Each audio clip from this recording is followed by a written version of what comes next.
अच्छा, कितनी डिग्रियां हैं आपके पास? हमारे पास 7 डिग्री हैं, 7 डिग्री हैं। 7 डिग्री का क्या करेंगे आप? हमारा एक उद्देश्य, बाबा साहब ने कम से कम 32 डिग्री की है, 32 डिग्री की है, तो हमारा उद्देश्य कम से कम, आप ज़्यादा से ज़्यादा डिग्री करिए, 8-10 डिग्री नहीं, कम से कम 10-12 डिग्री कर लीजिए, तो इससे आपको बुरा नहीं रहेगा, गलत नहीं होगा। जितना आप नॉलेज रखोगे जीवन में उतना ज़्यादा फायदेमंद होगा। हर सेक्टर में नॉलेज मिलेगी। जैसे हमने एलएलएम किया है, मास्टर ऑफ लॉ, जैसे हमने एमएड किया, मास्टर ऑफ एजुकेशन, शिक्षा में भी जा सकते हैं। जैसे हम नेट क्वालिफाई करेंगे तो हम प्रोफेसर भी बन सकते हैं, और प्रोफेसर हम 3 साल रहे भी। Doctor B R Ambedkar law college गिरमा बांधा, वहाँ हमारा सब्जेक्ट था ट्रॉट, हम पढ़ाते थे वहाँ लॉ वालों को, एलएलबी एलएलएम वालों को पढ़ाते थे। तो आप ऐसे एमए एमसीजी कर लो, मास कम्युनिकेशन जर्नलिज्म पत्रकार, आपका जिस क्षेत्र में रुचि है, पॉलिटिकल क्षेत्र में रुचि है, आप राजनीति क्षेत्र में जाना चाहते हैं तो एमए पॉलिटिकल से कर लीजिए। तो आप वहाँ जब जाएंगे, संसद में बैठेंगे, पार्लियामेंट में बैठेंगे और आप अपनी बात रखेंगे तो वजनदारी रहेगी। जैसे अभी चिराग पासवान जी लोकसभा बन के गए हैं, तो वो बात रखते हैं तो लोग युवा पीढ़ी सुनते हैं और देखते हैं और अच्छा भी लगता है। और जैसे अभी और भी पढ़े लिखे लोग हैं, ऐसे उसमें बोलते हैं परिणति शिंदे जी, ऐसे राहुल गांधी जो कि विपक्ष के नेता हैं, वो पढ़े लिखे हैं, बाहर से पढ़ के आए, देश से भी पढ़े, विदेश से भी पढ़े, तो लोग उन्हें पसंद करता है, क्योंकि पढ़े लिखे लोगों को दुनिया पसंद करता है। और जितनी हायर एजुकेशन होगी तो आपका उतना मान सम्मान और कद बढ़ता रहेगा, और जितनी कम एजुकेशन होगी तो उसकी वैल्यू नेक्स्ट कम होती है। तो हायर एजुकेशन जीवन में बहुत उच्च शिक्षा होना बहुत अच्छी चीज़ होती है, इसलिए हायर एजुकेशन करनी चाहिए, ज़्यादा से ज़्यादा डिग्री करनी चाहिए। और ऊपर वाला आपने जितनी जैसे मेहनत की, हायर एजुकेशन कर लिया और आपको कहीं टिकट मिल गया, एमपी एमएलए बने, और किस्मत से आप सदन में गए और सदन में चले गए तो स्पीकर का पद आपको मनोनीत कर दिया, तो कम से कम आप पद पे है तो अपनी बात दमखम के साथ रख सकते हैं। तो सर, क्या लग रहा है कि अब इसके थ्रू आप राजनीति में भी जाना चाहते हैं? हाँ, हमारा इंटरेस्ट है और पूर्ण मन से रुचि भी है। और क्योंकि बाबा साहब भी लॉ मिनिस्टर बने थे भारत के पहले, और राजनीति में ही गए थे, क्योंकि पढ़ लिख के भी व्यक्ति का एक सबसे बड़ा मास्टर की होती है पॉलिटिकल और राजनीति। राजनीति कभी जब भी आपके हाथ में, आप कितने ही पढ़ जाओ, आपके पास में पॉलिटिकल राजनीति नहीं है, मास्टर की नहीं है, तो कुछ नहीं कर सकते। अगर आपके पास राजनीतिक पावर है तो कोई भी चीज़ हासिल कर सकते हैं। तो हमारा यही मन है कि राजनीति में जाएं, और इच्छा हुई, माता पिता का आशीर्वाद रहा तो शायद है, और टिकट भी मिलेगा और जल्दी से जल्दी एमपी एमएलए भी बनेंगे। सर, आपकी बातें सुन के सच में एकदम गर्वान्वित महसूस हो रहा है कि सोचिए कि इस दबके से, एक छोटे से दबके से एक लड़का जो है वो पढ़ाई लिखाई करके इतना हायर एजुकेशन लेके और ये सुप्रीम कोर्ट तक आते हैं, और फिर भी इनकी अभी इच्छाएं जो हैं अब बढ़ती जा रही हैं कि इनको अभी जो है पॉलिटिक्स में जाना है, अभी इनको एमपी एमएलए बनना है। सर, ये मोटिवेशन कहाँ से आता है? हमारा ऐसे आता है, जो भी बड़ा नेता बना है या जो भी बड़ा वकील बना है, वो वकील बन के हायर एजुकेशन करके ही पॉलिटिकल में गया। जैसे कपिल सिब्बल राज्यसभा गए, कानून मंत्री बने, जैसे कि सतीश चंद्र मिश्रा राज्यसभा गए।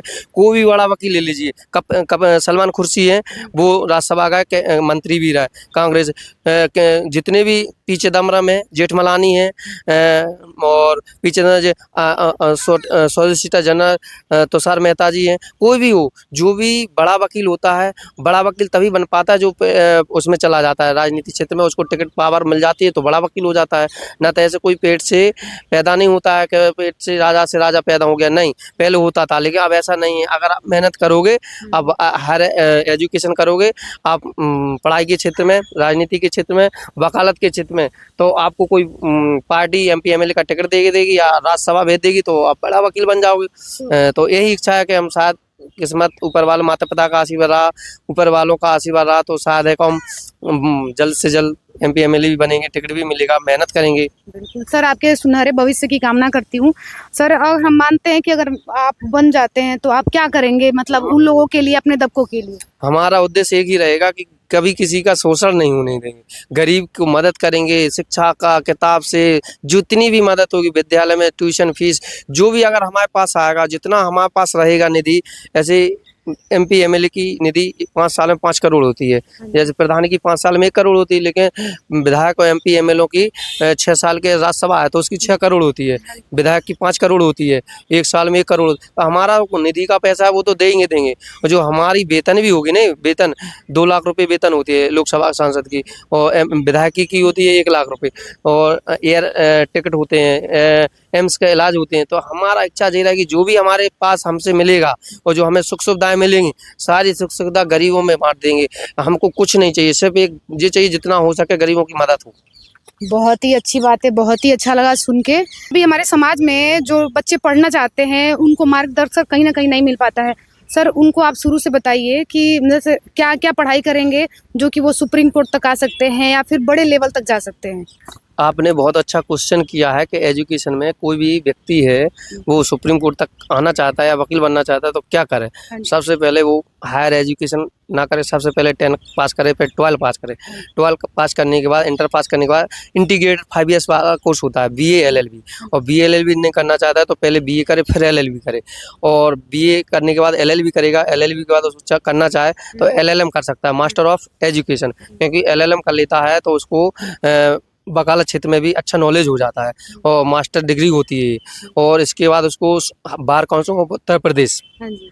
इलाहाबाद में, और जहाँ की उसकी वो बार होती है, बार काउंसिल दिल्ली है, बार काउंसिल ऑफ लखनऊ है, जहाँ भी वो बार उसकी लगती होगी वो वहाँ रजिस्ट्रेशन कराएगा। रजिस्ट्रेशन कराने के बाद फिर वो डिस्ट्रिक्ट में डिस्ट्रिक्ट बार होती है, डिस्ट्रिक्ट बार में भी रजिस्ट्रेशन कराएगा। डिस्ट्रिक्ट बार से रजिस्ट्रेशन होने के बाद कम से कम 5 साल 10 साल डिस्ट्रिक्ट में रहेगा। इसके बाद 5 साल 10 साल हाई कोर्ट चला जाएगा, और हाई कोर्ट में प्रैक्टिस करने के बाद फिर वो सुप्रीम कोर्ट आएगा। फिर सुप्रीम कोर्ट में फार्म लेगा, 1000 का फार्म पड़ेगा। फार्म लेने के बाद फिर डीडी बनेगा।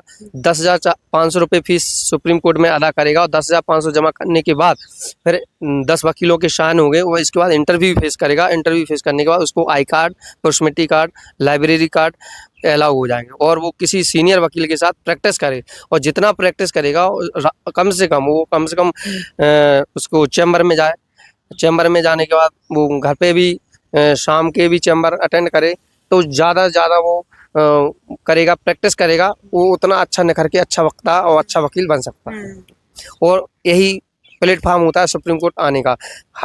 10 पास करे, बीएलएलबी करे, एलएलबी करे, एलएलबी का रजिस्ट्रेशन करा, रजिस्ट्रेशन कराने के बाद डिस्ट्रिक्ट में करा, डिस्ट्रिक्ट के बाद हाई कोर्ट में 10 साल कम से कम 15 साल दे गया, फिर सुप्रीम कोर्ट में आ जाए, तो आराम से सुप्रीम कोर्ट का वकील बन सकता है। ये बहुत बहुत धन्यवाद सर, आपकी वजह से बहुत ही लोगों को मोटिवेशन मिला होगा और बहुत ही लोग अपने सुनहरे भविष्य की कामना करके उसी राह पे चलेंगे। आपका बहुत बहुत धन्यवाद सर। Thank you.